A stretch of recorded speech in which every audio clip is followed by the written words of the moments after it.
Que alegria ver vocês aqui num sábado à tarde, para a gente desenvolver um estudo, uma troca de experiência, um bate-papo, que, a meu ver, é importantíssimo dentro da nossa casa, dentro do ideal espírita, né? E eu quero iniciar, antes de falar qualquer coisa, eu quero iniciar com um vídeo, aproveitando a nossa geração dos influencers midiáticos, né?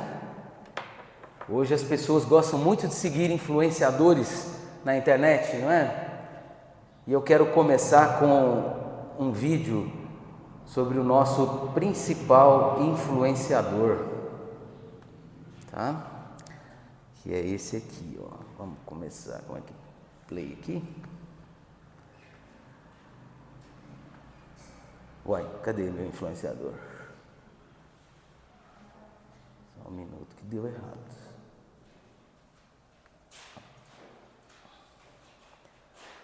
Aí, isto. Apresentação. Uau. Aí. O som tá indo?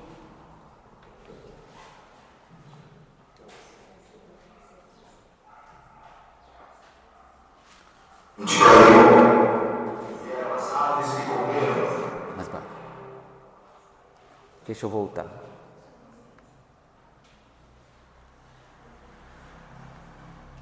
Aí.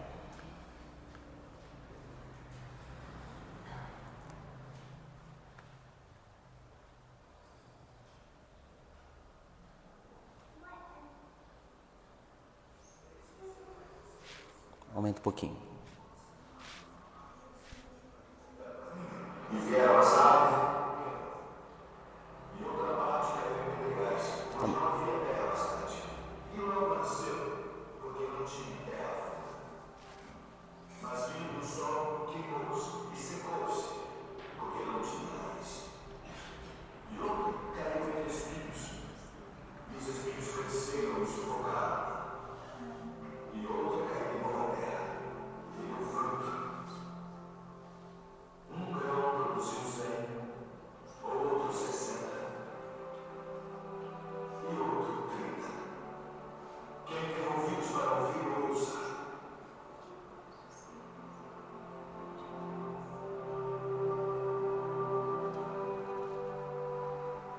Por que lhes falas por parábolas? Porque a vós é dado conhecer os mistérios do reino dos céus, mas a eles não é dado.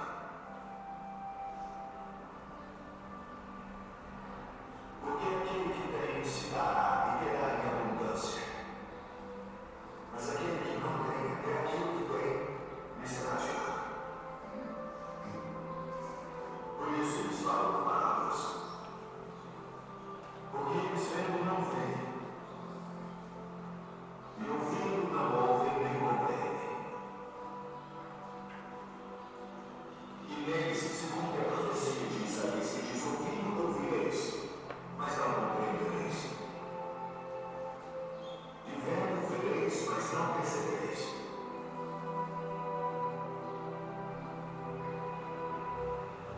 Porque o coração deste povo está endurecido, e ouviram de mau grado com seus ouvidos, e fecharam seus olhos, para que não vejam com os olhos, e ouçam com os ouvidos, e compreendam com o coração, e se convertam. E eu os curi.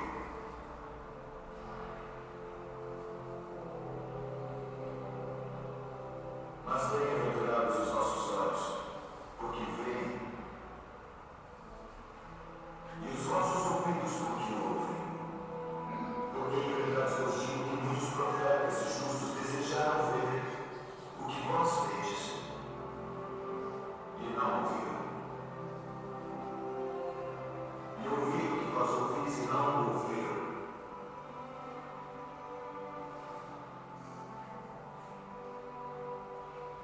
Escutai vós, pois, a parábola do Senhor.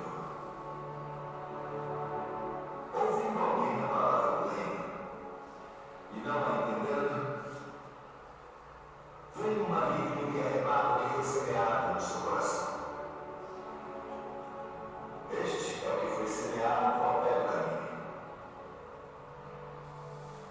O que foi semeado em pedregais é o que ouve a palavra e logo a recebe com alegria, mas como não tem raiz em si mesmo, antes é de pouca duração, e chegará a angústia e a perseguição por causa da palavra. Logo se ofende. E o que foi semeado entre espinhos é o que ouve a palavra, mas os cuidados deste mundo e a sedução da riqueza sufocam a palavra e fica infrutífera. Mas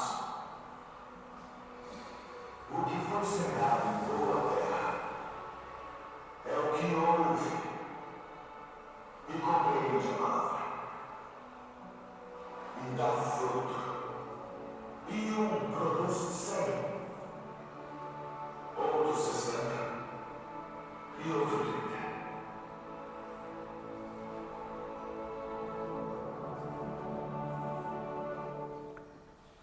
O que vocês acham desse influencer? Esse é um modelo e guia que nós espíritas temos para a nossa evolução nessa vida.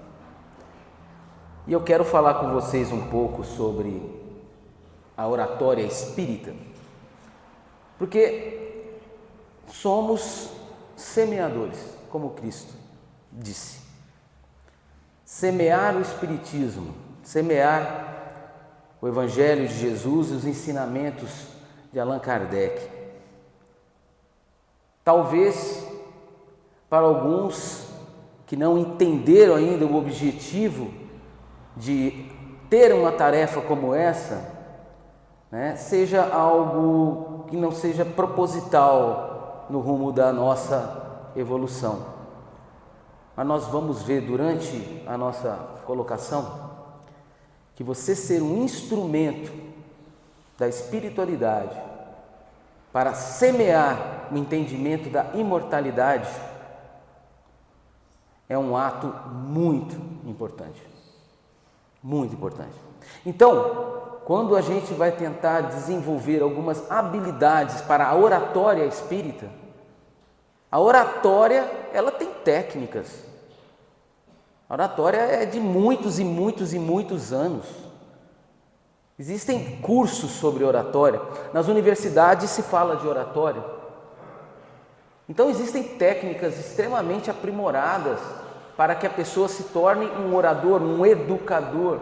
Agora, o Espiritismo tem algo específico nisso, que nós vamos tentar falar.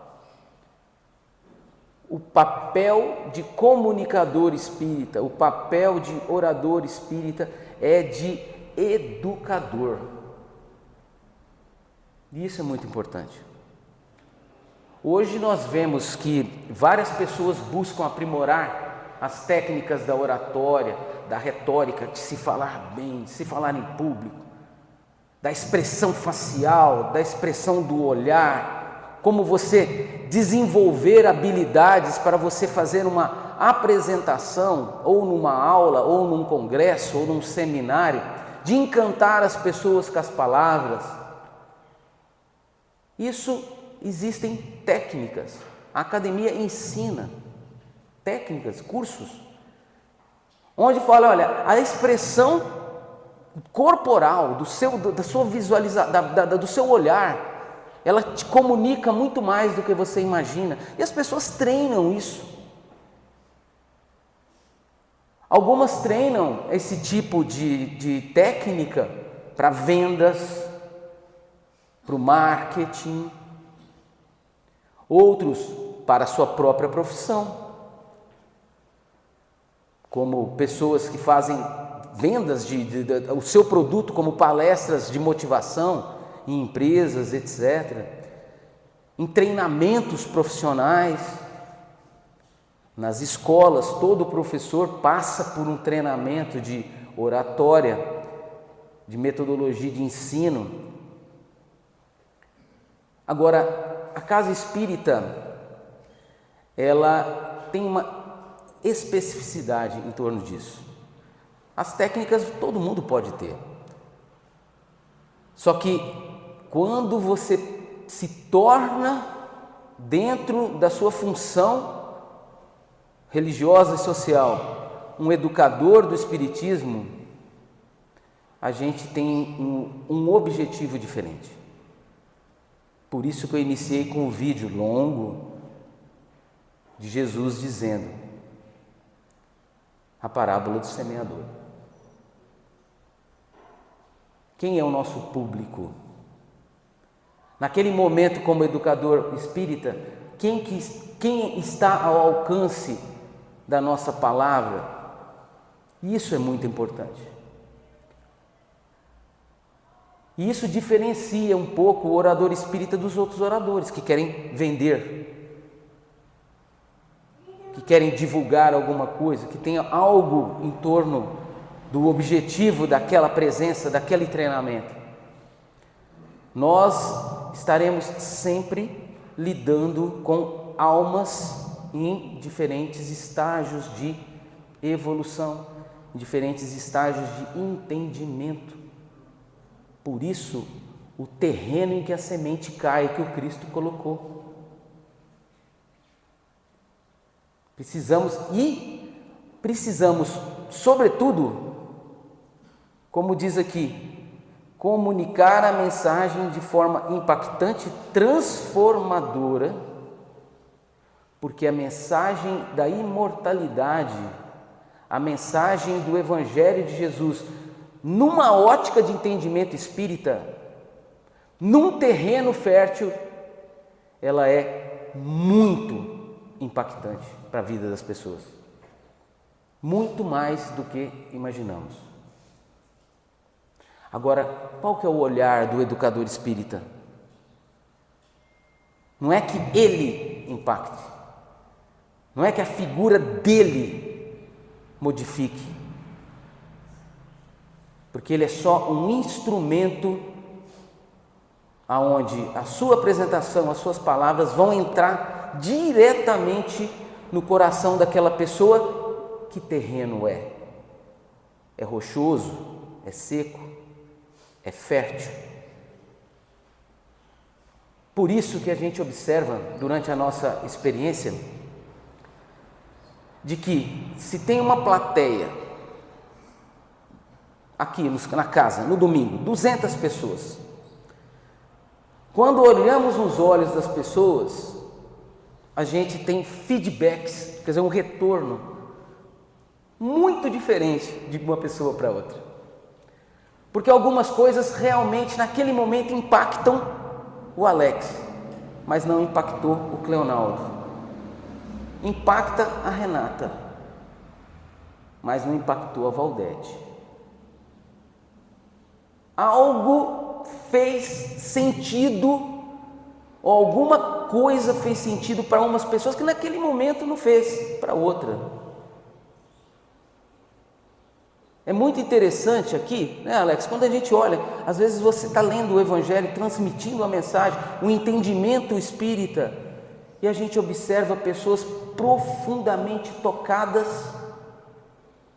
outras pessoas abaixam os olhos, outras pessoas têm sono, chega a cochilar, começa a abrir a boca, não tem interesse. Agora, o semeador saiu para semear. E a especificação do orador espírita é exatamente essa. Nós somos interlocutores do ensinamento dos Espíritos. Isso requer de nós habilidades um pouco diferentes daquele que faz um treinamento de oratória, de retórica, de persuasão para fazer uma venda, ou para trabalhar em outras casas religiosas que o intuito é convencer. Então, o orador espírita ele tem que ser coerente com os ensinamentos pedagógicos do codificador. E é isso que nós vamos tentar passar. Disseminação eficaz. A oratória eficaz é essencial para a expansão da doutrina espírita. Emmanuel disse que a maior caridade que os espíritas podem fazer para com a doutrina é a sua divulgação.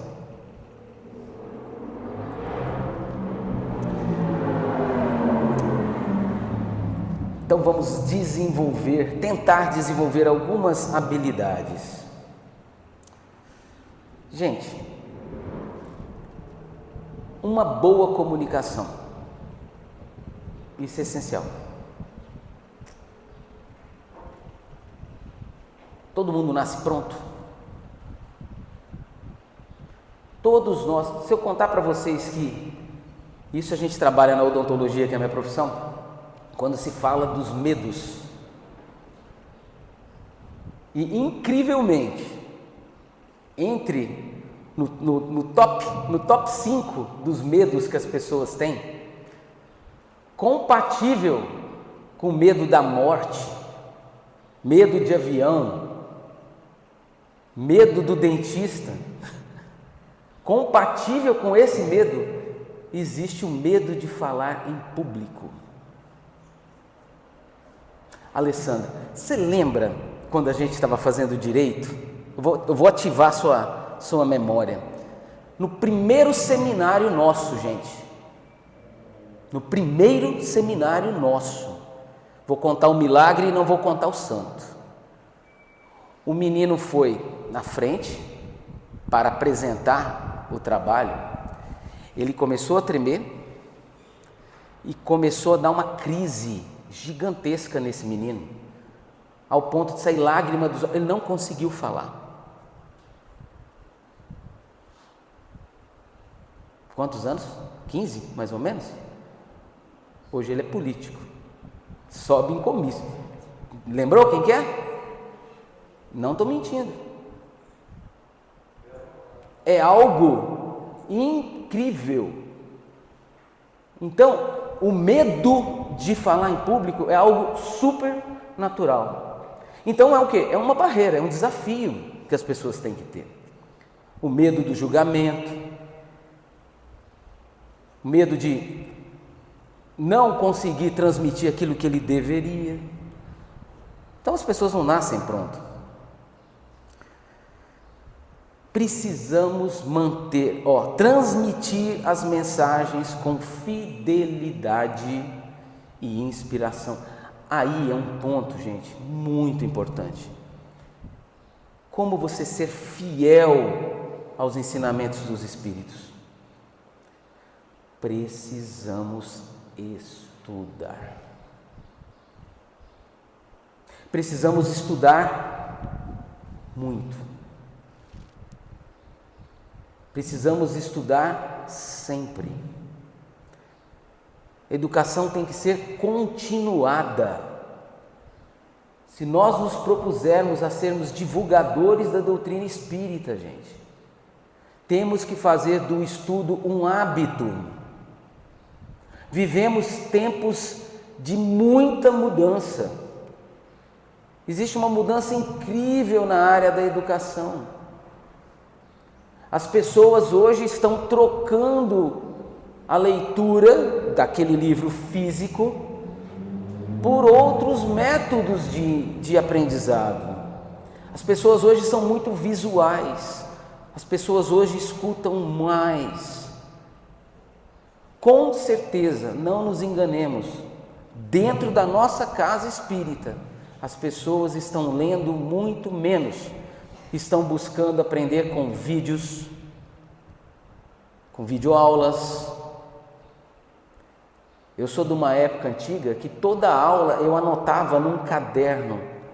Eu tenho milhares de cadernos que a minha mulher chama de lixo.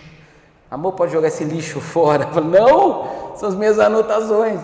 Está uma vida aqui. Ah, mas você não vai. Vou de vez em quando. O método de aprendizado hoje mudou muito com a internet.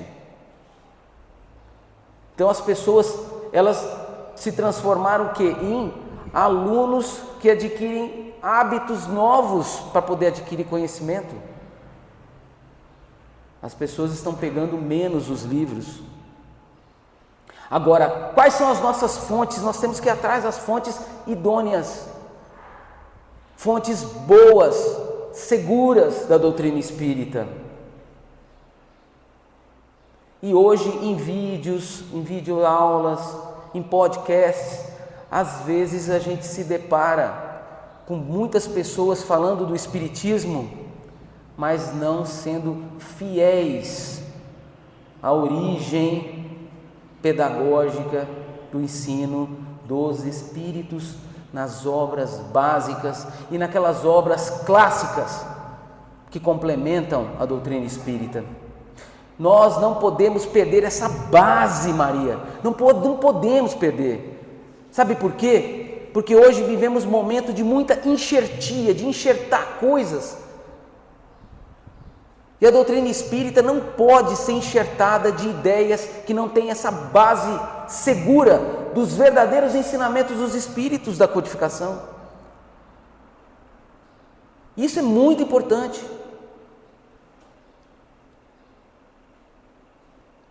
Existe uma forma que a gente tem que ter, que é o quê? Vamos criar a nossa base sólida de conhecimento.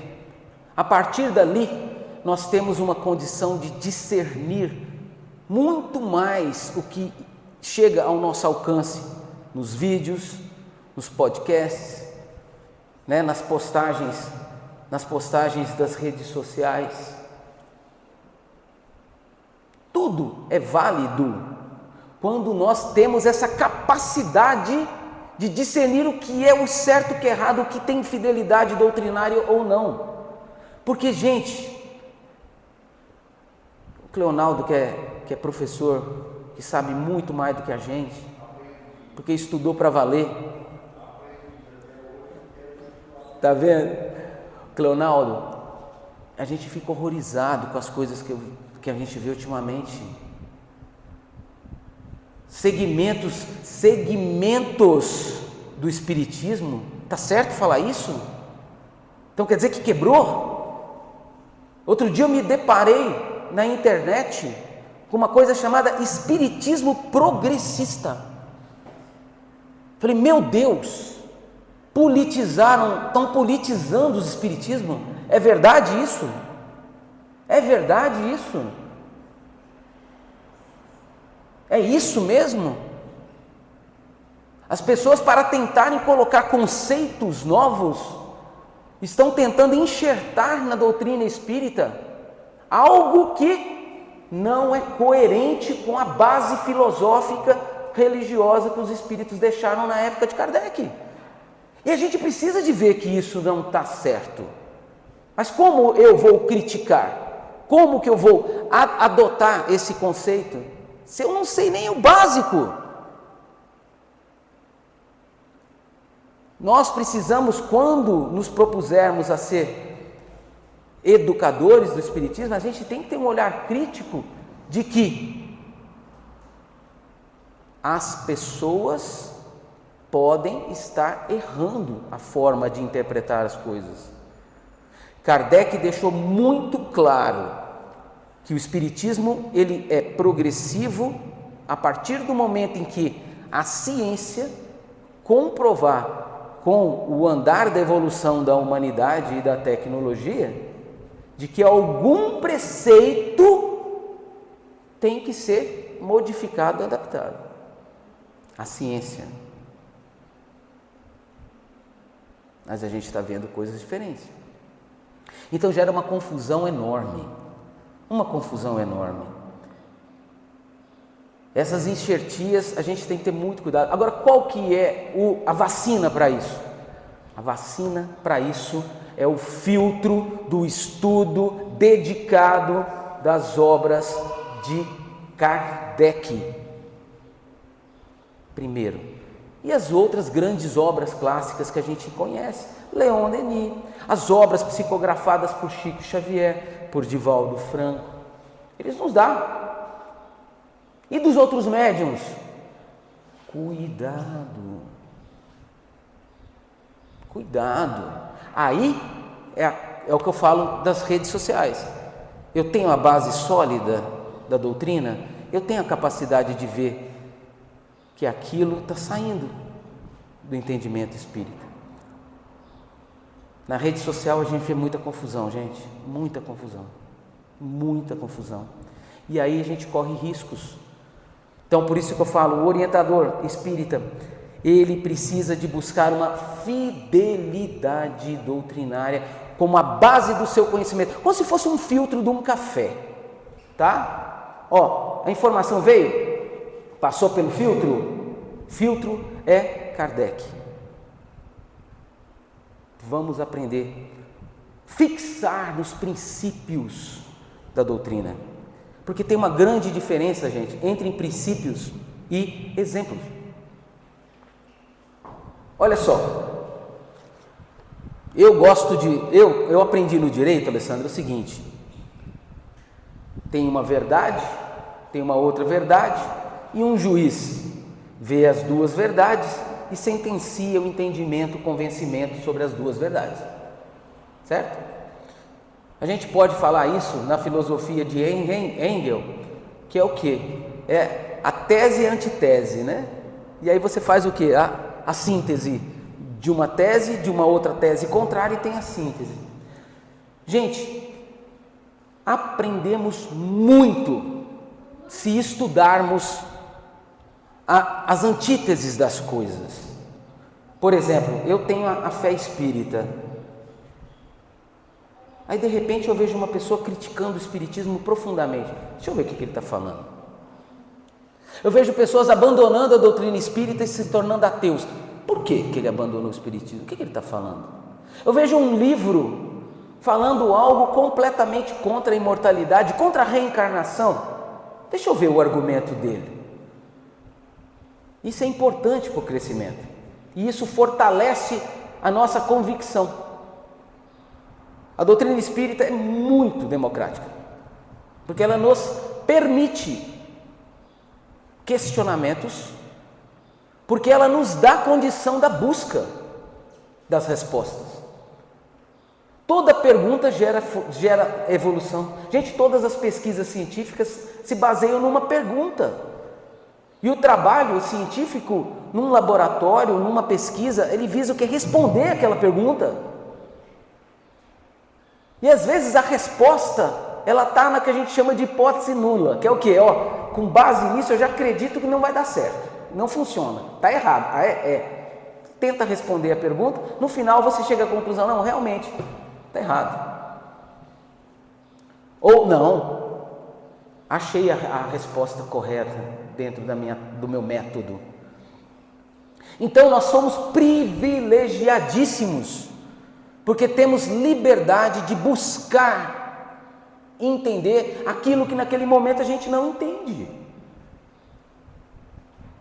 Agora nós precisamos, gente, urgentemente ir atrás, primeiro, daquilo que incomoda nas outras pessoas sobre a nossa fé. Por que aquela pessoa não acredita na reencarnação? Deixa eu ver o que ela está falando. Aquela pessoa não acredita na existência de Jesus. Espera aí, deixa eu ver, com base em quê? Isso vai nos trazendo, sabe o quê? Aquela vontade de pesquisar e ir atrás. Isso é muito importante. Todos os cursos que as casas espíritas dão, elas não têm o intuito de encerrar o assunto. O intuito, sabe qual que é? É fazer a gente ficar curioso, de ir atrás das respostas, mas já tendo uma pequena base para começar o discernimento das coisas. Por isso que a gente aprende todo momento. E isso é fundamental, né? Então, importante, você será um educador, uma luz para clarear e agregar conhecimentos espirituais, um agente de mudança das vidas ou de algumas situações. Gente, muito mais do que a gente pode imaginar. Porque quando você é um semeador aos olhos do Cristo, você sai divulgando, e aos olhos da doutrina, vou falar daqui um pouquinho,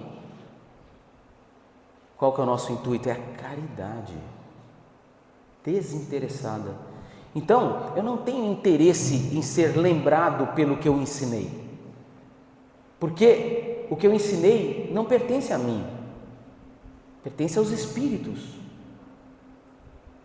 Pertence o quê? É um plano de evolução planetária, chefiada por nada mais, nada menos do que o influencer Jesus Cristo.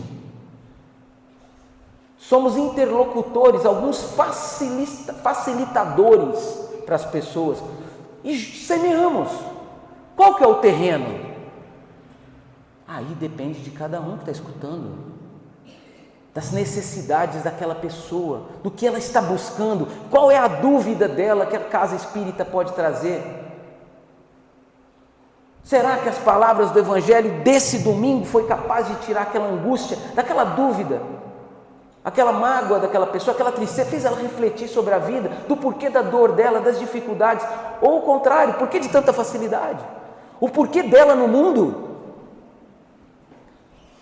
Um dia eu fiz uma palestra aqui, uma pessoa mandou no meu privado, falou: Carlos do céu, nunca pensei nisso que você acabou de... Tanto você vê como influencia, porque o cara foi no meu privado do WhatsApp e falou: cara, nunca tinha pensado nisso, porque eu falei numa palestra que a doutrina espírita é a única religião que vê a beleza, o poder, o dinheiro e a autoridade como uma prova dificílima, porque toda outra filosofia e toda outra religião vê beleza, dinheiro, poder e autoridade como uma graça de Deus, como graça mesmo, porque é o que ela busca.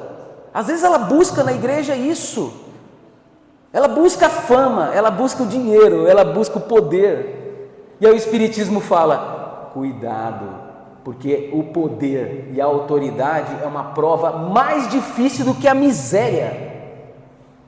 Como entender isso se a gente não entender a reencarnação? Aí essa pessoa me mandou: Carlos, nunca tinha pensado nisso, nunca tinha pensado nisso. Pensa, se todas as pessoas poderosas tivessem essa noção da imortalidade que o Espiritismo traz, da responsabilidade que foi dado a ele, e todo bem gera o bem, todo mal gera o mal. Imagina só, imaginem só. Então temos que ter essa noção. Quando somos convidados a falar da doutrina espírita, gente, a responsabilidade é muito grande, porque a gente realmente tem que pedir permissão para entrar ali dentro da alma daquela pessoa, porque ela vai buscar respostas para coisas muito importantes na vida dela. Quem trabalha com a educação espírita vê nos olhos da pessoa, quando você fala da reencarnação, quando você fala da lei de causa e efeito, do porquê da dor, princípios, gente, princípios. Então isso tem que ficar cristalizado na nossa mente. A doutrina espírita tem princípios, e esses princípios são muito fortes, esses princípios que vão direcionar o nosso entendimento para as outras coisas, o nosso julgamento para outras coisas. Eu tenho um pé muito atrás quando as pessoas ensinam o Espiritismo só com exemplos que acontecem nos livros mediúnicos, nas obras mediúnicas de romance. Sabe por quê? Porque muitas vezes aquele exemplo que aconteceu com aquele espírito, naquela vivência, foi para ele. A gente não pode generalizar para todas as pessoas, porque as experiências são únicas. A minha necessidade evolutiva, ela vai ser trabalhada na minha vida com experiências para ele, Carlos Henrique Rezende. A da Valdete é da Valdete, do Alex é do Alex, do Cleonaldo é do Cleonaldo. As experiências evolutivas para cada um é diferente. Então a gente não pode generalizar pelos exemplos.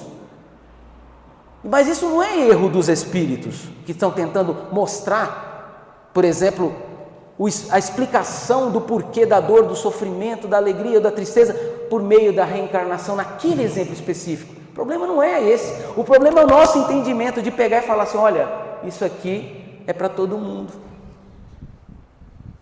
Porque senão a gente cai em erro. Vou te contar um errinho. O meu pai, ele começou a estudar o Espiritismo por minha causa. Era católico fervoroso, começou a frequentar uma casa espírita, e eu acho que está no nosso código genético, né? Essa questão de falar muito, de ser prolixo, né? De falar tentar explicar as coisas, falar bastante, tal. Então meu pai, como eu, participou de um curso na casa espírita dele em Pires do Rio, e ele dando muito palpite, falando, explicando, como aluno. De repente, o presidente da casa virou e falou assim: olha, seu Marquise, o senhor é muito inteligente, o senhor lê, o senhor fala bem espiritismo, o senhor tem que dar palestra.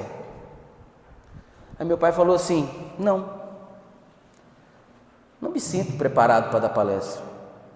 Não, mas você tem que dar palestra, porque você tem essa capacidade de falar, o senhor tem que aproveitar isso. O senhor não pode deixar de fazer palestra no centro espírita, não. Aí ele falou assim: não, mas eu não me sinto preparado, eu não quero. Aí ele falou assim: olha, se o senhor não usar a sua palavra agora para fazer o bem aqui na casa espírita, na encarnação o senhor vai nascer mudo. Putz, olha que coisa. Gente, o espiritismo não é isso. Ele não pode falar isso. Um presidente de uma casa espírita não pode falar, porque se ele leu em algum lugar isso, com aquele espírito do romance, pode ter sido, mas a experiência das pessoas são muito diferentes. Então, cuidado com os exemplos, cuidado.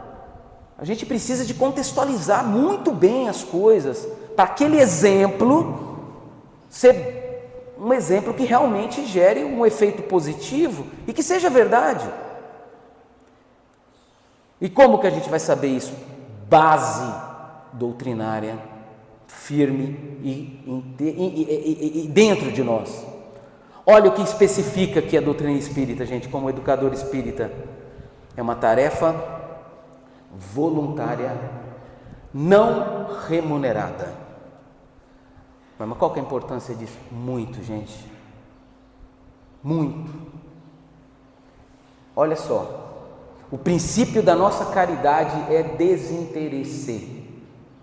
A caridade, benevolência, indulgência e perdão. Caridade desinteressada. Em quê? Em qualquer coisa. Eu não tenho interesse de nem receber um obrigado, Joana.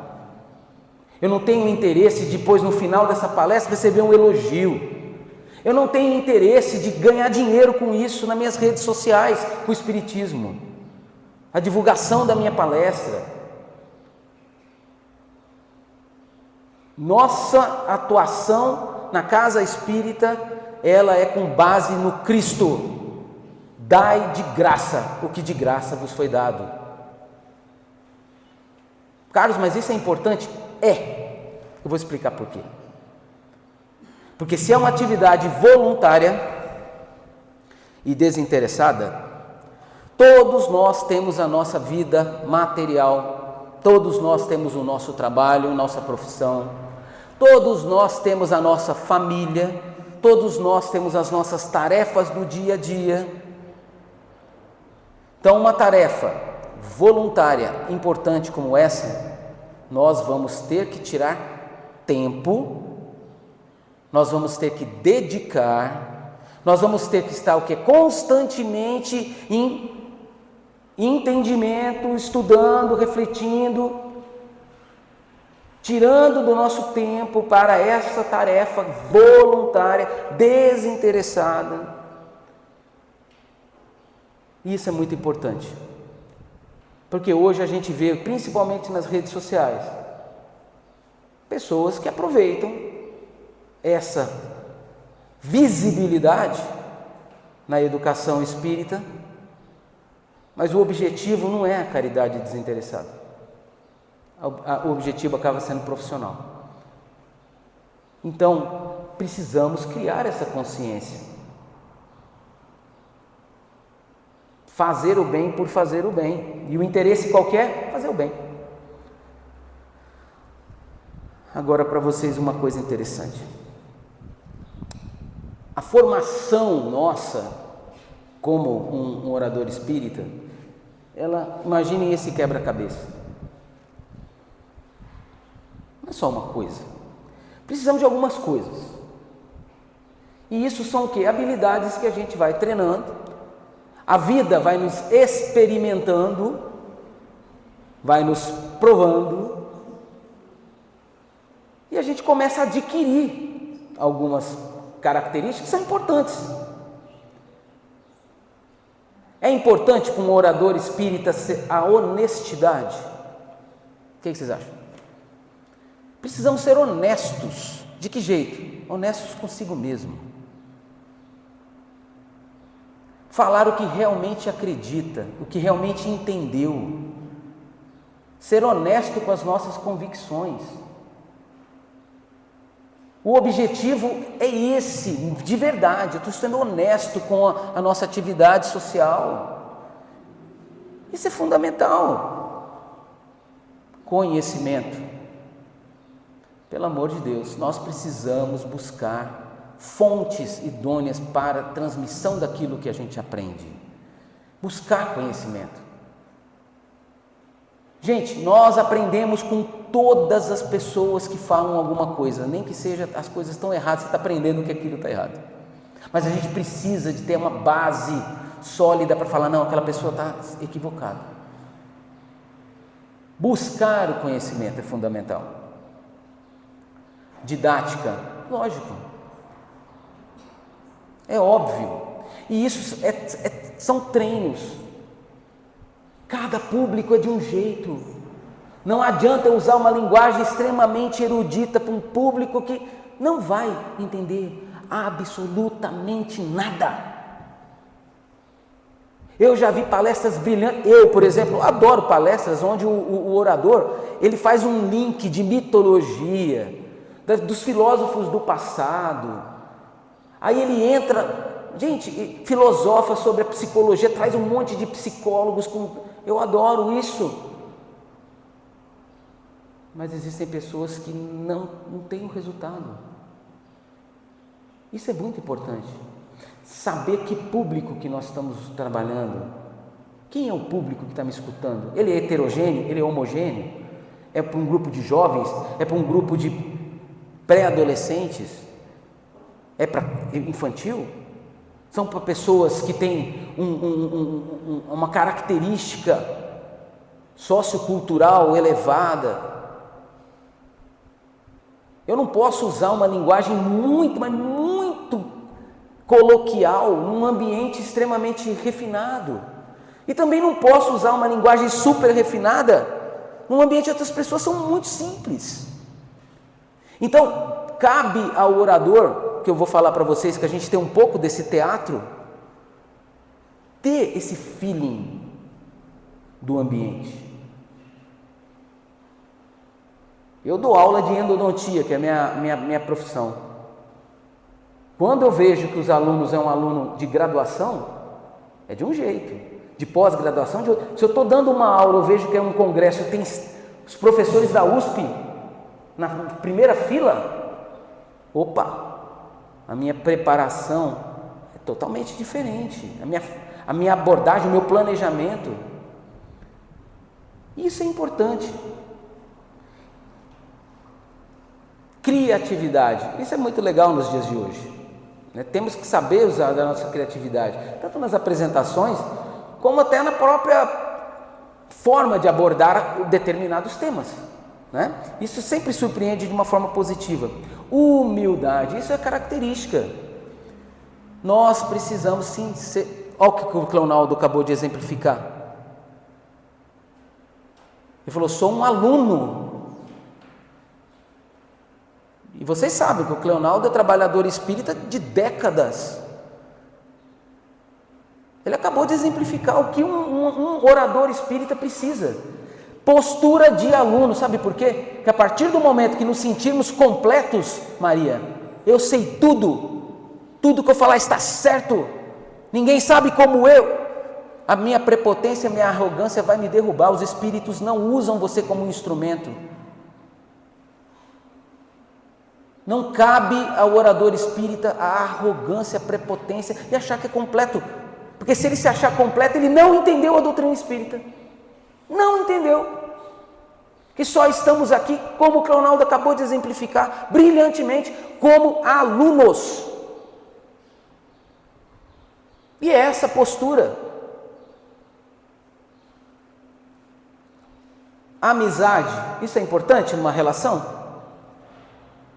Transmitir isso, essa confiabilidade. Olha, montando quebra-cabeça, ó. Paciência? Nossa, precisamos de paciência.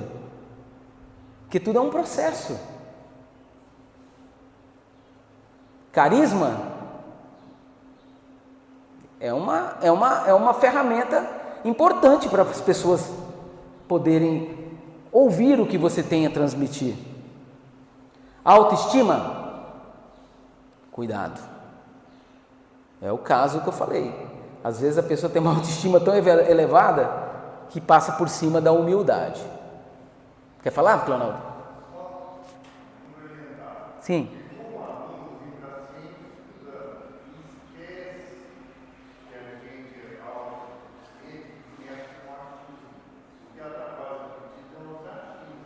Isso, perfeito. Achismos, isso atrapalha perfeitamente. Por que atrapalha? Porque a gente tem que ter a base sólida. Muito cuidado com achismo. Eu acho.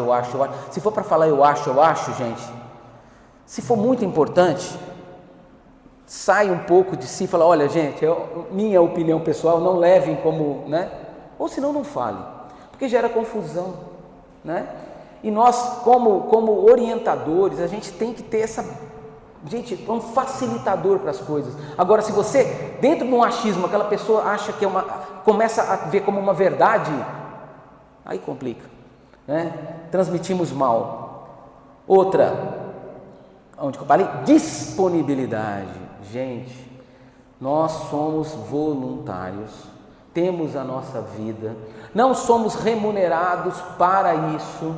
Agora, o orador espírita, ele precisa de buscar dentro do limite essa disponibilidade. Sabe por quê? Falta pessoas nessa posição. Falta. Quando eu começo a ser solicitado demais, Cleonaldo, eu fico preocupado. Cadê os outros oradores? Cadê os palestrantes? Cadê as pessoas com formação firme para poder ensinar a doutrina espírita? Peraí. E a gente precisa, é a caridade. Porque eu vou falar para vocês uma coisa daqui um pouquinho que pode chocar as pessoas. Mas vamos lá. Confiança dentro do quebra-cabeça, sim. Domínio da plateia, pelo próprio conhecimento, por todas as técnicas, pela forma, pela empatia, você vai ter, mas não é sempre. Mas é importante. Seriedade, gente, na doutrina espírita é muito importante isso, gente. Piadinha de mau gosto. Usar palavreados inadequados. Não combina com a educação espírita. Não combina, gente. Tem coisa que não combina. A doutrina espírita é muito séria e a gente precisa encarar isso com seriedade. Os espíritos nos ensinaram que eles estão presentes em reuniões sérias. Eles se fazem presentes em reuniões sérias. Eles se utilizam de médiuns como instrumento do trabalho deles, mas médiuns sérios, preparados. Isso é fundamental. Então a gente tem que ter uma postura na casa espírita de seriedade. Isso é importante. Aonde que eu estou? Onde? Pontualidade? Isso é uma coisa importante. Claro, as pessoas estão saindo dos seus lares, é questão de respeito. Respeito com tudo. Né? Tem casas espíritas que chegam ao extremo de fechar as portas, para forçar a educação da pessoa chegar no momento. Agora imagina o orador, né? A pontualidade é muito importante, porque o tempo é importante para todos nós. Erudição, o que é isso? Você buscar fontes de conhecimento para agregar em você aquele plus.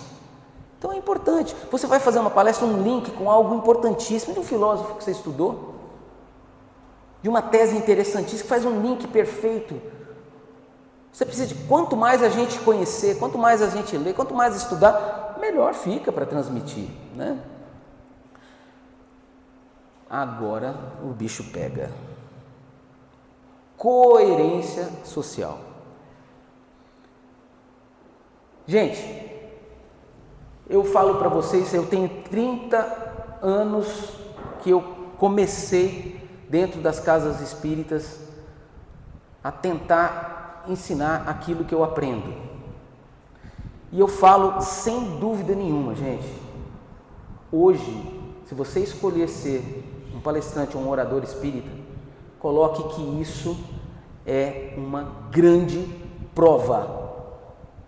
Sabe por quê? Porque é muito difícil você ser coerente com tudo que a gente fala no Centro Espírita. Isso é o desafio da evolução do educador espírita. Não é cobrado para ninguém ser santo. Porque todos nós sabemos o quê? Que o verdadeiro espírita é aquele que conhece-se pela sua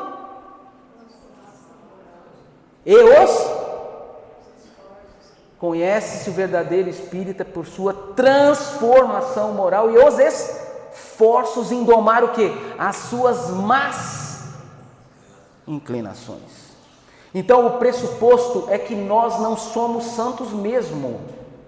Temos inclinações morais erradas. Todos nós temos inclinações, tendências que Paulo de Tarso nas suas cartas chama de sarx, que foi traduzido como carne.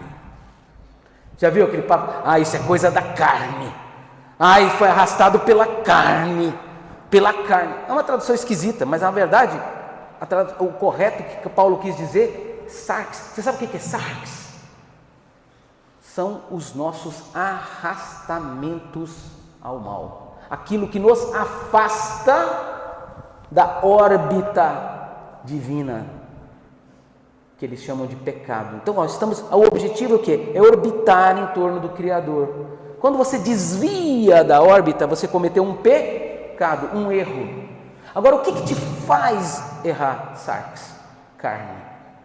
Traduzindo para o Espiritismo, os nossos arrastamentos, as nossas limitações morais. Então, o orador espírita, ele está a todo instante se deparando com a sua própria sarx. Qual é a minha fragilidade? Eu vou ser tentado, tentação mesmo. E o que é isso? Prova. Então, gente, por que você ser convidado a ser um educador espírita, você está vivendo uma provação?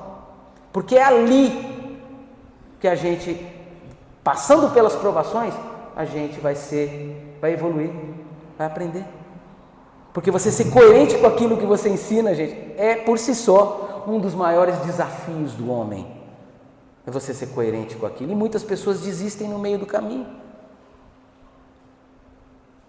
porque não conseguiu vencer determinada tentação, desistir, estou abandonado. Então a coerência é importante, fundamental. Buscar isso e saber que é assim.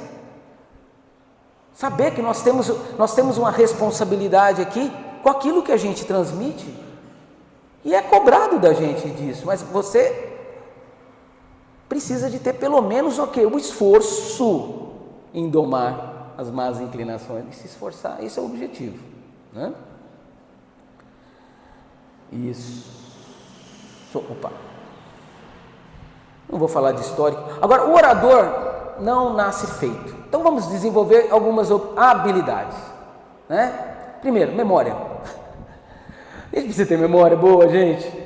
Claro, porque dentro da sua oratória a gente vai relembrar o quê? Vai acessar o nosso cérebro em lembranças que são o quê? Você faz um link direto com aquilo.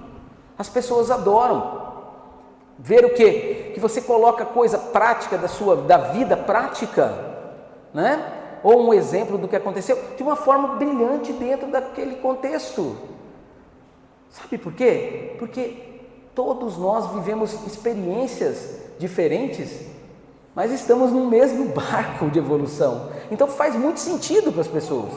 Então, a memória de você lembrar das coisas, lembrar das frases, lembrar daquilo que você estudou, importante.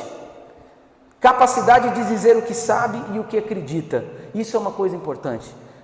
Olha, se a gente não tem convicção daquele tema, ou se não está muito, você não tenha vergonha. Não fale daquilo que você não acredita. Não vamos colocar para as pessoas aquilo que nem você entendeu. Sai confuso, sai ruim, sai contraditório. Então, as nossas convicções são muito importantes. Eu sei, então eu ensino o que eu sei. Inspiração. Todo orador precisa de inspiração. É a motivação. Aonde que a gente busca isso, gente? É na preparação. É nos momentos anteriores, é na hora que você vai planejar o seu PowerPoint ali, ou se não, no seu caderno você vai fazer um roteirinho, onde que eu, né? A inspiração é em quê? É na vivência que você está tendo, olha, tem que buscar a inspiração, buscar momentos que nos abram a mente para a espiritualidade agir sobre nós, porque somos instrumentos, é muito interessante. Tem momentos interessantíssimos. Olha, eu, por exemplo, que eu já dei palestra demais, eu tenho uma pasta cheia de palestra pronta, gente.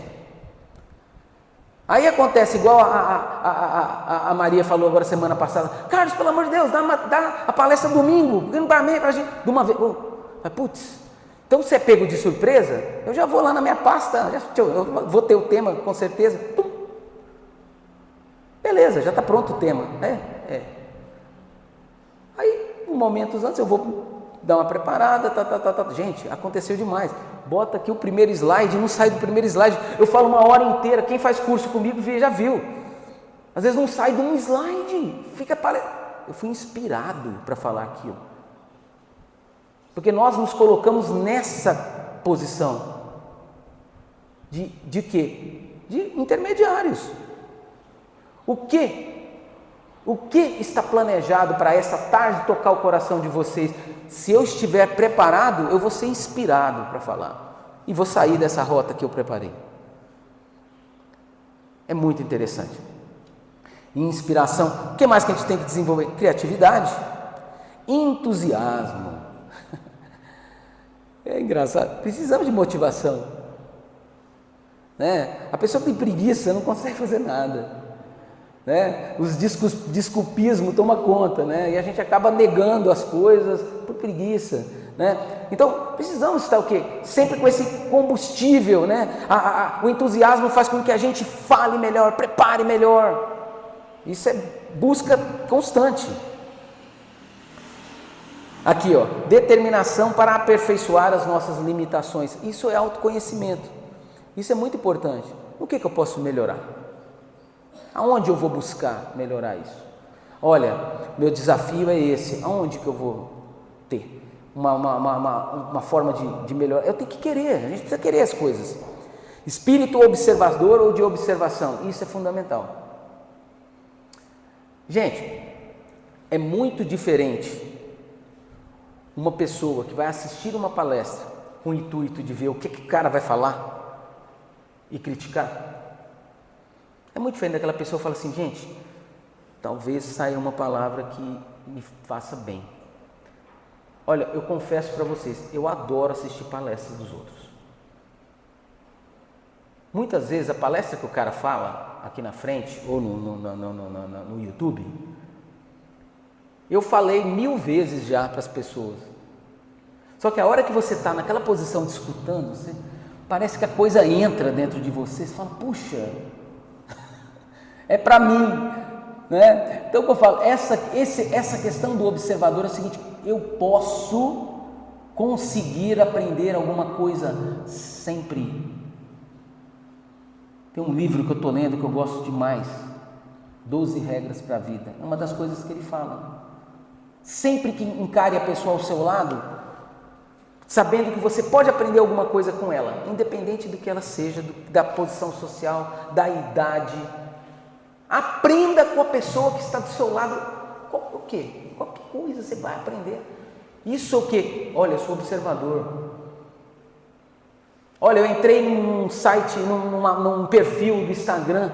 espírito. Peraí, deixa eu ver o que esse cara fala. Ah, vou assistir um podcast, o cara está falando sobre espiritualidade. Peraí, deixa eu ver o que ele está falando. Deixa eu ver o que tem a ver, o que não tem a ver. Né? Esse espírito observador faz a gente crescer. Teatralização. O orador e o ator podem coexistir. Você pode, na sua apresentação, ser um ator? Claro! Muitas vezes pela expressão, pela forma, pelo que você vai falar, né? Você pode transmitir isso. Existem pessoas que utilizam até da própria música para ensinar. A gente vê muito isso. É uma técnica? Claro! Né? Pode ser utilizado com sabedoria, não tem problema. Poder de síntese e planejamento de tempo. Isso eu tenho dificuldade. Eu sou muito prolixo. Tenho muita dificuldade com planejamento de tempo. Porque eu acredito que quando eu faço esse slide vai dar para falar em 3 horas. Né? E aí o que acontece? A gente vai se perdendo no tempo, quando você vê, pô, está na metade. Isso é uma dificuldade, é uma limitação minha, né? Que eu preciso de melhorar. Não, tem uns que tem caridade, né, comigo, né, compaixão, já fala assim, não, ó, não vai ter leitura não, aconteceu isso, vai ter leitura não para dar tempo pro Carlos. Mas eu tento, gente. Bom é lá o Cleonaldo, bom é ali no Pascal, né, porque chegou a hora do passe, eles levantam, entram e te deixam sozinho lá na sala. Então, opa, levantou para preparar para o passe, opa, está na hora de encerrar, né, aqui não acontece isso. Mas é verdade. Controle vocal. Olha, isso é muito importante.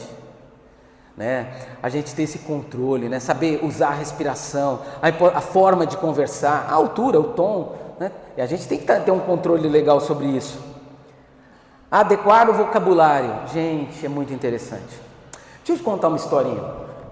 Menina que trabalha comigo ali na Seica, ela é animadora de festa.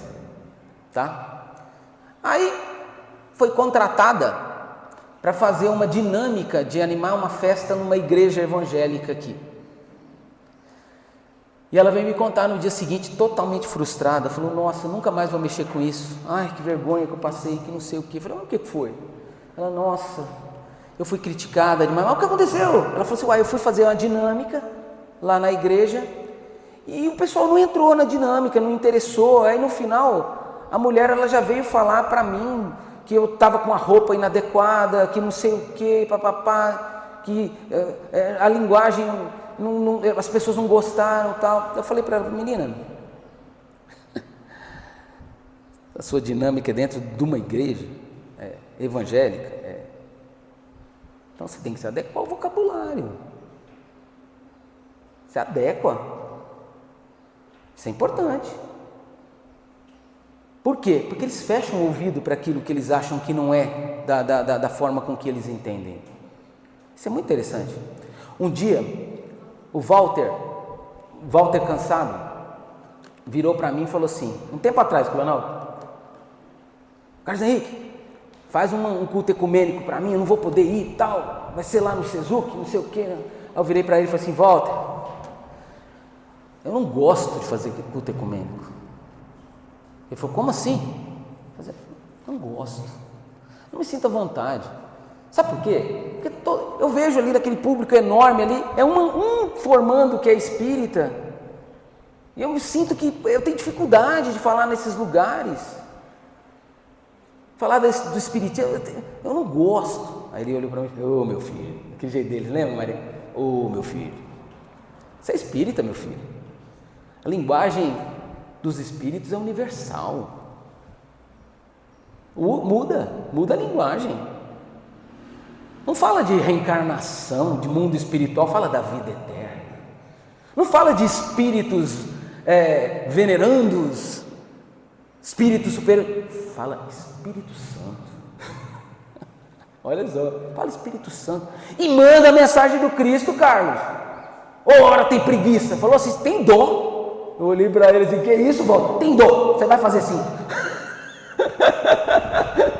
Falei, nossa, Walter, pelo amor de Deus, adequa, a mensagem é universal, sei que tem que fazer o pessoal escutar, muda, não vai alterar em nada para você, mas para eles vai fazer a diferença. Pior que ele tem razão. as pessoas começam a entender o Espiritismo, porque você entrou na linguagem deles ali, né? Entendeu a mensagem, isso que é interessante. Isso são coisas que a gente vai criando habilidades, né? No caso da menina lá na igreja, se ela tivesse usado a linguagem deles, simples assim, aquele jargão que eles têm, né? Amém? Aleluia? Palmas para o Senhor Jesus no meio do tempo. Todo mundo dava para... Entrou na sintonia, entendeu? Faltou para ela saber que poderia quebrar essa, quer dizer, criar uma empatia mudando o vocabulário. Buscar naturalidade, isso eu acho muito importante, gente. Buscar naturalidade. A gente tem que ser a gente com aquilo que a gente desenvolveu. Não adianta a gente querer copiar. Olha no YouTube, você vai ver pessoas copiando a forma de postura, linguagem, o jeito de falar de outros grandes oradores. Para quê? Olha que dificuldade. Gente, você já pensou se a gente for obrigado a imitar o Divaldo? Não. Cria o nosso próprio estilo. Cada um vai ter o seu estilo de apresentação. Cria o estilo. Não se preocupa em copiar. O Haroldo fala dessa forma, com essa... Não. Você tem o conhecimento, cria o seu estilo. Cada um vai ter o seu. Aí, ó, use bons oradores como referências, mas busque o seu estilo próprio. Esse negócio de imitar é complicado. Muito complicado. Porque a pessoa, às vezes, ela não vai prestar atenção na sua mensagem. Vai falar, o cara está querendo imitar o Haroldo. O cara está querendo imitar o Divaldo. Está querendo imitar o Simão Pedro. Está querendo imitar o fulano. Porque, infelizmente, a gente vai falar disso daqui um pouquinho. Nós estamos aqui, nós estamos sendo observados. E quem é o terreno que vai receber a semente? Depende. Às vezes o terreno, ele é fértil para aquilo e ele não percebe. Agora tem um outro terreno pedregoso ali, né? Que a primeira coisa que ele vai falar, não vai nem escutar o que você está falando, vai falar, o cara está querendo imitar o Divaldo, o cara está querendo imitar o Cleonaldo, o cara está querendo imitar o Carlos Henrique, o cara está querendo imitar o fulano. Gente, olha, eu quero aprender com o Divaldo e eu vou criar o meu estilo, a minha forma de apresentar, ser natural, naturalmente, né? Isso é importante. Princípios básicos, ter conhecimento do que se pretenda falar. Sempre, gente, vamos preparar.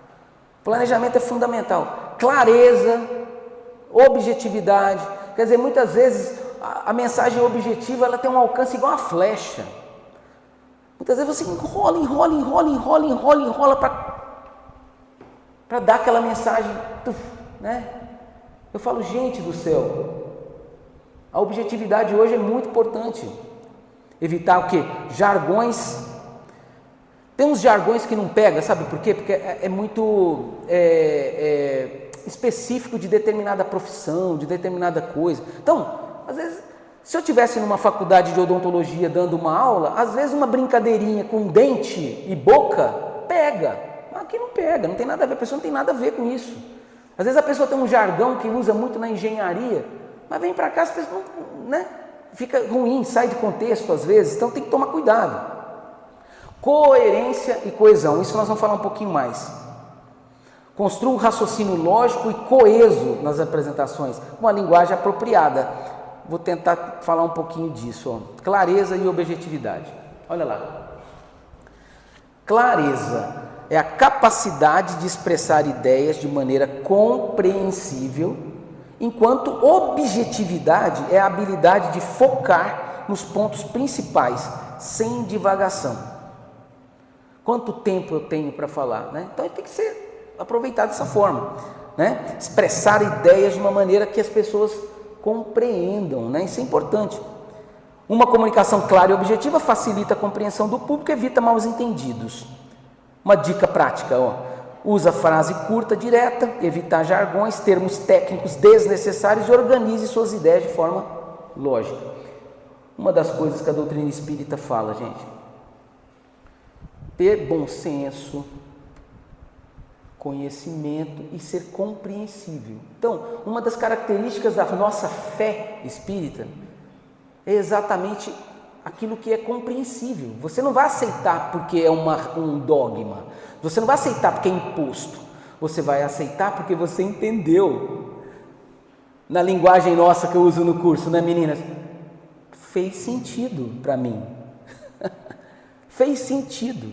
Então as pessoas entendem e nunca mais vão esquecer. Sabe por quê? Porque fez sentido para aquela pessoa, naquela experiência.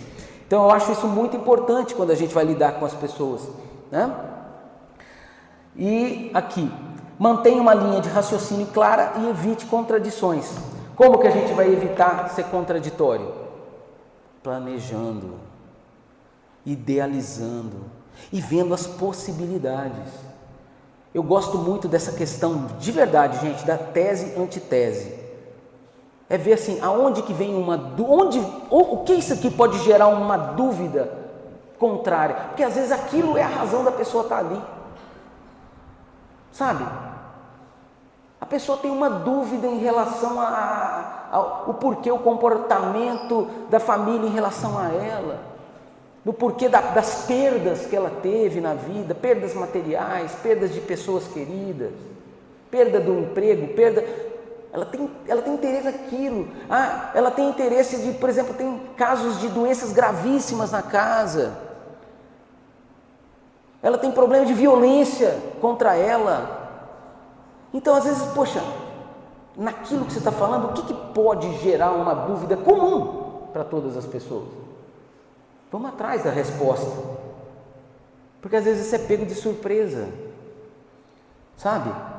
Pego de surpresa. Outro dia eu vi uma palestra que eu não concordei. Eu vou contar para vocês porque a gente está em família. E eu juro para vocês, eu fiz um curso para entender o posicionamento, para poder chegar, peraí, por que essa pessoa, vou te falar qual que é o tema. O tema no YouTube estava assim, espiritismo e feminismo. Gente, eu achei a coisa mais horrorosa do mundo o que a moça falou, totalmente incoerente com o que eu aprendi. Eu falei, gente, mas peraí, antes de falar, eu quero aprender sobre o feminismo. Quais são as pautas feministas? Qual que é a forma de pensar? Quando que surgiu? Como que evoluiu? Como que é o movimento hoje? O que se fala? O que se faz? Eu juro para vocês, eu comprei um curso sobre feminismo para poder criar uma opinião sobre. Sabe por quê? A gente viu aqui no curso, quando eu falei de reencarnação, a gente tocou no termo aborto. A gente tocou no termo ideologia de gênero. A gente tocou num monte de assunto. Foi isso que aconteceu aqui? Temas que hoje são falados e as pessoas vão procurar. Mas peraí, como é que o espiritismo vê isso? É desse jeito mesmo? Eu estou vendo as pessoas chamar o espiritismo de machista, Kardec de racista. Peraí, isso mesmo? Peraí, deixa eu entender. Qual que é o entendimento da pessoa para falar isso para mim que Kardec é racista? Como que ela está vendo isso? Eu vi uma feminista falando que o espiritismo é ultraconservador. Peraí, então deixa eu entender onde que ela está querendo. Aí eu falo, peraí, com base no que eu conheço do espiritismo, deixa eu ver o ponto, aonde que está pegando. Porque tem casos que a gente está falando sobre a questão desses novos modelos familiares hoje, e se você for ler sobre a família no livro dos Espíritos, você tem que ter uma noção exata do que Kardec e os Espíritos falavam daquilo. Aonde é que está pegando essa convergência? Aonde é que está pegando, né? E a gente precisa estudar, porque senão você cai, é aquilo que a gente está falando, cai na contradição, não tem resposta, e as pessoas, ao invés de saírem esclarecidas, saem com mais dúvida ainda e com raiva do que você falou. Então a gente precisa de ter esse tipo de conhecimento, né? Ainda mais agora, que tem gente querendo politizar o espiritismo. Espiritismo de direita, espiritismo de esquerda. Temos que estudar, pessoal. Nós temos que estudar. Temos que estudar, não adianta. E a base é espírita. Aí vamos ver o que estão enxertando lá. Nós não podemos politizar o espiritismo, gente. É uma tragédia quando acontece isso nas casas espíritas. As pessoas têm que ter essa ideia. Estão amaldiçoando o Divaldo Pereira Franco por causa de política. Pelo amor de Deus, gente. Isso não pode acontecer na casa espírita. Não pode. Em prol de quê? De ideologia política. Nós temos que estar acima disso, né? Nós temos que saber lidar com isso para não criar problemas, né? Olha aqui que ele diz, ó. Dicas práticas, né? O discurso coerente e coeso mantém o público engajado e facilita a retenção de informação, ajuda a contribuir um argumento sólido e persuasivo. Dica prática: utilize conectivos e transições para ligar ideias, mantenha uma linha de raciocínio clara e evite contradições. Que conectivo? Desta forma, assim sendo, nesse ínterim. Olha, dessa forma, fazer uma ligação daquilo que você tem como princípio. Gente, quando a gente se baseia, a nossa base da palestra é princípio, não tem contradição, porque é princípio espírita. Então, nos conectivos, a gente usa exemplos. Então, é isso, vamos ser coerentes, saber ligar, saber ter a ligação fiel ao princípio, né? Por isso que a gente precisa de aprender a criar isso, né? Olha aí, uso adequado da linguagem. Refere-se à escolha de palavras e expressões que sejam apropriadas ao contexto e ao público, já falei disso. A linguagem adequada torna a mensagem mais acessível e envolvente, respeitando as características e o nível de conhecimento do público. Gente, isso é muito verdade. Quando você faz a mesma palestra para diferentes públicos, você muda. É muito interessante, porque você entra na sintonia deles, né? Muda completamente. O advento das aulas online, a hora que você quiser parar, você me fala, tá? Porque tem um lanchinho, né? As aulas online criou uma dificuldade para a gente, né? Por quê? Porque você perde essa ligação que a gente está tendo aqui agora, né? A gente perde o feedback do olhar da Maria, que eu estou vendo, da Joana, da Alessandra, da minha sogra, né? Do Sérgio. Você perde aquela ligação no online. E isso é muito importante. Sabe por quê? Porque existem técnicas que a gente tem que desenvolver quando você vê que a palestra não está atrativa. Aí é a hora de você usar a técnica, né? É isso que eu acabei de fazer com um monte de você, chamar o nome da pessoa. O que é isso? Isso é uma técnica para chamar o cara para a palestra. Ou a pessoa, né? Isso é uma parada, eles chamam de paradas estratégicas. Sabe aquela pergunta do nada que o cara fala assim no meio do caminho? Gente, o que vocês acham disso aí? Deixa eu ouvir, o que vocês acham? Olha que parada, você chamou as pessoas para a palestra. Maria, o que você acha disso aqui? Ah, Carlos, eu acho isso. Aí depois volta para mim. Você vê que, isso é técnica, né? E a gente tem que saber essa questão da voz, né? Às vezes você dá uma expandida, que a Maria outro dia falou que eu estava parecendo um pastor evangélico, você lembra? Técnica, Maria. Você dá uma gritada de brincadeira ali, chama atenção, né? É técnica. Por quê? Você tem que chamar a pessoa para aquilo que você foi convidado, que é fazer a palestra, né? E a gente vai tentando, aprendendo, igual o Cleonaldo colocou. É um aluno da vida, a gente vai aprendendo e criando o seu estilo, né? Não acho que eu pareço pastor, não, se bem que tem uns que eu gosto, né? Se eu tivesse a capacidade de fazer stand-up igual o Cláudio Duarte, nossa, eu adoro aquele cara. Eu acho bom demais eu ouvir o pastor Cláudio Duarte falar, né? A oratória dele parece um stand-up comedy, né? Você dá risada com coisas de igreja, falando de Jesus, né? Pô, o cara consegue fazer piada com isso e ser engraçado mesmo, não ser sem graça, né? Quer dizer, o cara tem uma técnica incrível de ensinar e transmitir a mensagem dele, né? Para o público dele. Se ele for num lugar de pessoas absolutamente sérias que não estão dispostas àquilo, vai ser um fracasso, não é? Ele tem que saber a hora, né? Ele tem que saber o momento. Isso é muito do espírito, da plateia também. Olha isso daqui. Agora, o que a gente pode evitar? Vamos lá? Isso aqui eu tirei de uma aula que eu tive no mestrado em Campinas há 4 meses atrás. Ele ensinando, né, como que um professor se porta tal na oratória do professor. Aí ele falou: olha, o que empobrece a sua oratória, né? Então ele fala isso aqui, primeiro, desculpismos, vamos evitar, sabe aquele negócio? Olha, gente, o tempo é pouco, tal, né? Nós estamos com tempo curto, não quero esgotar o assunto. ele falou que deve evitar isso, porque isso faz perder o interesse. Olha, tive pouco tempo para preparar a palestra, mas... Olha só, tive pouco tempo, viu, gente? Viu, Maria? Ó, palestra de amanhã, maneira de orar, tive pouco tempo, viu? Tá? Mas vou começar assim, ó, tive pouco tempo, ela mandou ontem, né? Esse assunto não é do meu domínio, mas... Olha que desastre! Você vai começar uma palestra falando assim, ó, é o seguinte, gente, eu não estou preparado, tá? Então, ó, me perdoa, né? Ó, não estou vestido adequadamente para o evento, vocês me perdoam. Então, procurar evitar esse tipo de coisa. Outra, isso aqui é muito importante, gente. Contar histórias que te enobreçam ou te tornem um ser elevado. Gente, isso tem que evitar. A gente tem que tomar muito cuidado com as histórias pessoais. Criticamente, às vezes a observação ela é negativa da sua história pessoal, quando a história pessoal é para você te tornar mais importante ou melhor.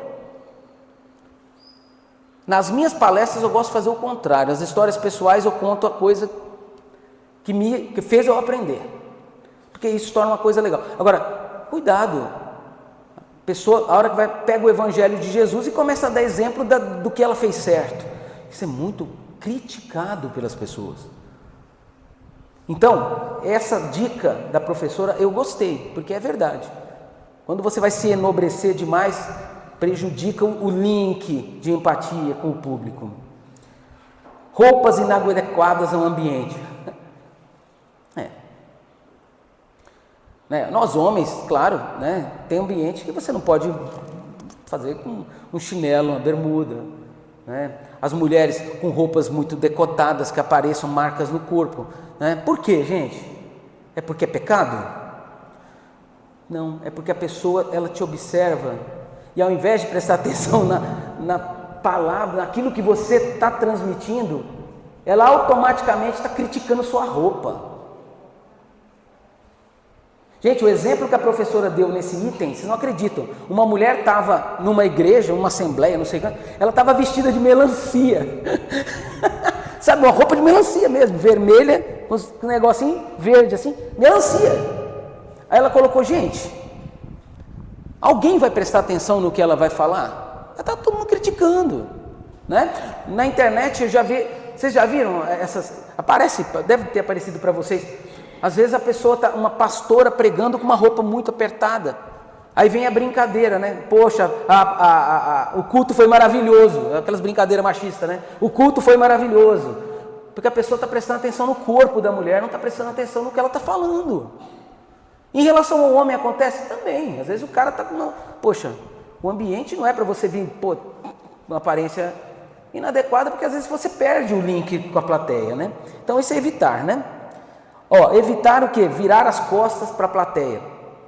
Isso acontece muito quando a pessoa ela não está muito preparada e ela começa a ler slide demais às costas, né? Isso acontece muito. Então, a professora fala o seguinte, olha, isso empobrece a sua apresentação. Então, na sua postura, mantenha-se o máximo possível de frente para as pessoas. Nunca fixe só numa pessoa, porque parece que você está dando uma palestra para uma pessoa só, né? Então, são técnicas que você consegue ir com treinamento adquirindo. E evitar, né, dar as costas. Né? Não fixe o olhar apenas em uma pessoa, falei já. Não use palavrões ou palavras preconceituosas ou piadas de mau gosto. Você não precisa nem falar, né? O ambiente espírita não é lugar de fazer piada de mau gosto. Não é verdade? Piada racista, piada homofóbica, né? Não é... Né? Piada com alguma limitação das pessoas, né? Muito cuidado. E agora então, a questão política, né? Parar não é lugar, né? Não fugir do tema, isso é interessante. Às vezes tem que estar atento, por isso a preparação prévia é importante, né? E por isso que eu gosto de slide, gente, porque o slide nos direciona. Né? Muitas pessoas fazem palestras, ótimas palestras, sem um roteirinho, né? Sem nada. Muitas vezes a pessoa vai se perdendo. Acontece muito, né? A pessoa começa a entrar num tema, aí começa uma história, aí lembra do livro Os Mensageiros, aí conta a história inteira dos Mensageiros, aí a hora que vai voltar onde parou, perdeu, fugiu do tema. Então tem que tomar muito cuidado. Eu particularmente acho que uma cola, eu chamo de cola, eu adoro cola, porque a cola ela vai te direcionar aquilo que você planejou, começo, meio e fim, né? E a cola pode ser de qualquer jeito, se o tema dá para expandir, um papelzinho, uma cola. Agora as pessoas gostam do visual, né? Eu acho isso interessante. Enquanto eu estou falando, muitas pessoas estão lendo o que está acontecendo, né? Muitas pessoas estão... Uma coisa legal, né, no slide, né? Que existe o quê? Aquela imagem que ela é, na verdade, um símbolo da coisa que você vai falar, né? Um símbolo. Então a imagem é um símbolo das coisas que você vai falar. Então às vezes a pessoa ela vai falando e a pessoa vai visualizando aquela imagem que é um símbolo. Eu acho isso muito legal. Não use vícios de linguagem ou vícios de pausa. Ah, isso aí é legal, né, gente? O que é vício de pausa? Né? Então, sabe? Isso empobrece a oratória, né? Vícios de linguagem. Mas isso ela mandou evitar e ela tem razão. Por onde começar? Então agora nós vamos começar uma parte, eu vou passar só esse slide, a gente vai tomar um lanchinho, pode ser? E aí a gente vai voltar para a parte prática, mas esse slide é só para a gente começar, né? Então por onde começar, gente?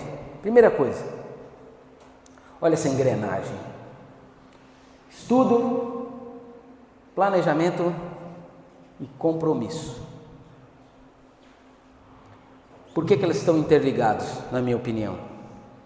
Porque a nossa apresentação ou a nossa aula, ela vai estar totalmente interligada com isso. Qual que é o meu compromisso com o público, com o centro, com a casa, questão do horário, tal, conhecer o ambiente antes, o estudo e o planejamento, e já vai direcionar.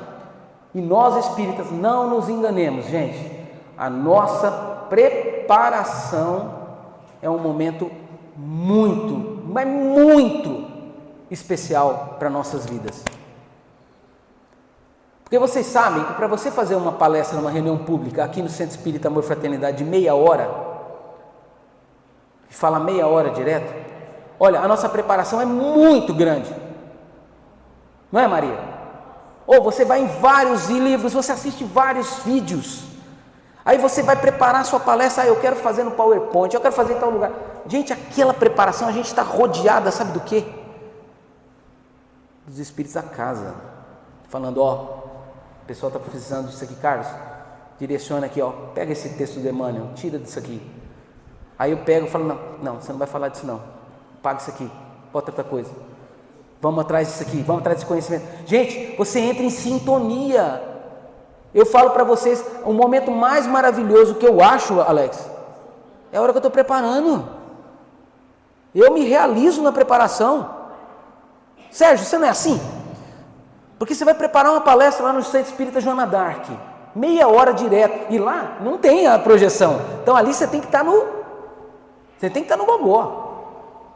Como que eu vou falar sobre um tema meia hora? Eu me preparo. Ou na hora da preparação é muita luz na vida da gente, o nosso dia é diferente, ou a nossa noite que você está preparando, o nosso sono é diferente, sabe por quê? Porque nós somos instrumentos. Daí a importância da gente estar preparado. Quando eu falo, gente, quando a gente tem a experiência espírita que nos fala aqui, ó, Livro dos Espíritos, o mundo espiritual age sobre o mundo físico muito mais do que credes. Não raro eles vos dirigem. Está no Livro dos Espíritos. Isso fala o seguinte, gente, você quer ser dirigido por quem? Por bons espíritos ou por maus espíritos? Você quer ser intuído por quem? Bons espíritos ou maus espíritos? Como é que você se sintoniza? Como é que você sintoniza com os bons espíritos? Porque eles precisam das tarefas dele e da gente. Olha, não nos enganemos. Muitas pessoas que às vezes vêm pedir alguma coisa para a gente, ou bate na nossa porta, ou vem ao nosso encontro num semáforo, onde for. Você está sendo, sabe o quê? Um instrumento para cumprir a prece daquela pessoa ali, ó. Ela fez uma oração, ai meu Deus, me ajuda, eu estou precisando demais disso. Me ajuda, Deus. Aí manda os espíritos, fala, Carlos, vai para lá que uma pessoa vai bater na sua porta, ajuda. Alex, ó, diz não, você está sendo instrumento do quê? Do que ele chama de milagre de Deus, né? Que é um milagre, a pessoa pediu e recebeu. Então você tem que estar preparado, porque se você não estiver preparado, não tem a sintonia, né? Então o que eu falo, a preparação, gente, estudo, o preparação, planejamento e o nosso compromisso é muito, mas muito importante para a nossa encarnação. É ali que a gente vai aprender. E outra coisa, estudar para ensinar, Maria, você aprende muito mais. Se você está lendo o livro aleatoriamente, lê por ler, é uma coisa, né? Falei para vocês das 12 regras, né? Do Jordan Peterson, 12 regras para a vida. Eu estou lendo por ler. Chega para mim e fala assim, Carlão, faz uma palestra sobre as 12 regras da vida. Putz, eu vou devorar o livro, eu vou fazer anotação, eu vou pegar o conteúdo, vou jogar. Eu vou aprender para ensinar. Aí você aprende para valer. Muito mais do que só ler. Então, por isso que eu falo, o compromisso tem que estar, o compromisso de estudar para ensinar. A gente precisa de tempo. E esse tempo, gente, é muito bom para a gente, né? É isso aí, vamos tomar um cafezinho? E aí nós vamos falar da preparação do conteúdo daqui um pouquinho, onde a gente vai pesquisar algumas técnicas de apresentação e no final a gente vai ter uma parte prática que boa. Quantos minutos, Alex?